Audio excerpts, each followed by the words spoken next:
بسم اللہ الرحمن الرحیم۔ اللہ تبارک و تعالیٰ قرآن پاک میں ارشاد فرماتا ہے،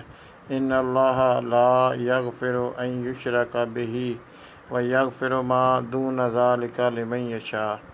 کہ ایک گناہ اللہ تبارک و تعالیٰ کسی کو نہیں بخشے گا کہ اس کا کوئی شریک ٹھہرائے،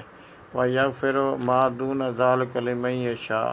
اس کے سوا جتنا چاہے جسے چاہے معاف کر دے، ومن یشرک باللہ فقد ضل ضلالا بعیدا، جس نے اللہ تعالیٰ کا شریک ٹھہرایا وہ کھلی گمراہی میں پڑا۔ اس کا شان نزول کچھ اس طرح سے ہے کہ حضرت ابن عباس رضی اللہ تعالیٰ عنہ آپ ارشاد فرماتے ہیں کہ یہ آیت ایک عمر رسیدہ اعرابی کے حق میں نازل ہوئی، جس نے نبی پاک صلی اللہ علیہ وآلہ وسلم کی خدمت میں حاضر ہو کر عرض کیا کہ اے اللہ کے نبی صلی اللہ علیہ وآلہ وسلم، میں بوڑھا ہو گیا ہوں، گناہوں میں غرق ہوں، بجز اس کے کہ جب سے میں نے اللہ تبارک و تعالیٰ کو پہچانا، اس پر ایمان لایا،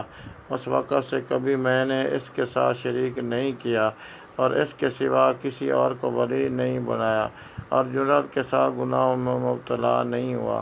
اور ایک پل بھی میں نے یہ گمان نہیں کیا کہ اللہ سے بھاگ سکتا ہوں، شرمندہ ہوں، تائب ہوں، مغفرت چاہتا ہوں، تو اللہ کے ہاں میرا کیا حال ہے؟ اس کے جواب میں یہ آیت نازل